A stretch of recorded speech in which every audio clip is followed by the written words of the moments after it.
Hi, folks. Welcome to today's episode of the Chaikin Minute. I'm David Shulin.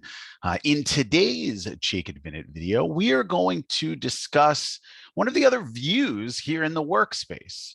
It's not something we talk about as much anymore since the creation of our dashboard, but I think it is important that we do make mention of it. You may still find it to be useful or preferred for you.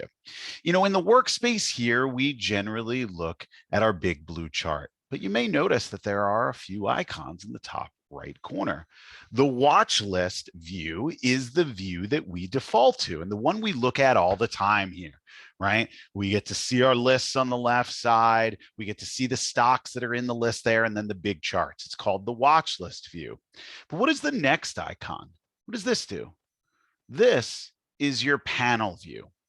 The panel view shows us each of the stocks inside our list in order by default of percentage price change today. It shows us in green boxes the stocks that are up for the day, and in red boxes the stocks that are down for the day. On the rare occasion you see a box without a color, gray, it is because the stock is in fact flat for the day. This view gives us a quick ability to notice any buy or sell signals, and we can click on the signal. It'll tell us which was triggered. JEF here actually triggered 2 different buy signals today. Love triggered 1 sell signal, for example. We can quickly, of course, view the power gauge ratings for each of these stocks as well. There are a number of different ways that we can sort these. Also, here you go, by the way, Bank of America just switched to flat for the day. You can see there is no color. It's just white.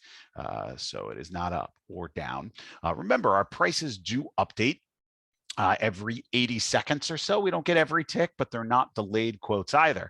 So while the watch list view typically defaults to the power gauge rating order, this is really designed primarily as a nice view, a good visual representation. Might be a more attractive, better way for your eye to view this, but it's really about seeing things in power gauge rating order. Now, excuse me, in the order of percentage price change. Now, that's what this does on the dashboard as well, right? So this dashboard section was added, I don't know, a year and a half ago. I don't remember how long ago we created the dashboard, but this solves a lot of the same problems, right? It helps you to see performance over a period of time. One day is the default. That is exactly the same as the panel view, but you may find one to be better or worse. Everybody has different preferences, right? But you can use the dashboard for doing a lot of the same things. The thing is from the dashboard, you can't, check on the signals as well. You can't do that. Now, if you were to double click a stock from here, we'll move to the big chart for it, right? We can delete a stock by clicking the X, much like you would in your normal watch list view as well. We see the power bar for this list at the top. We can see all the stocks that have signals today by clicking the bell, and we can then filter. So this filter is useful as well. We could filter by particular signals, right? If we just wanted to see the relative strength sells or the momentum breakouts, etc. today, great, we could do that. Show all stocks. And we could change our sort, of course. By default, we are looking at percentage price change, but maybe you did want to look at the power gauge rating. Right? If we do that, it's going to remove the colors here because the colors are related to percentage price change today.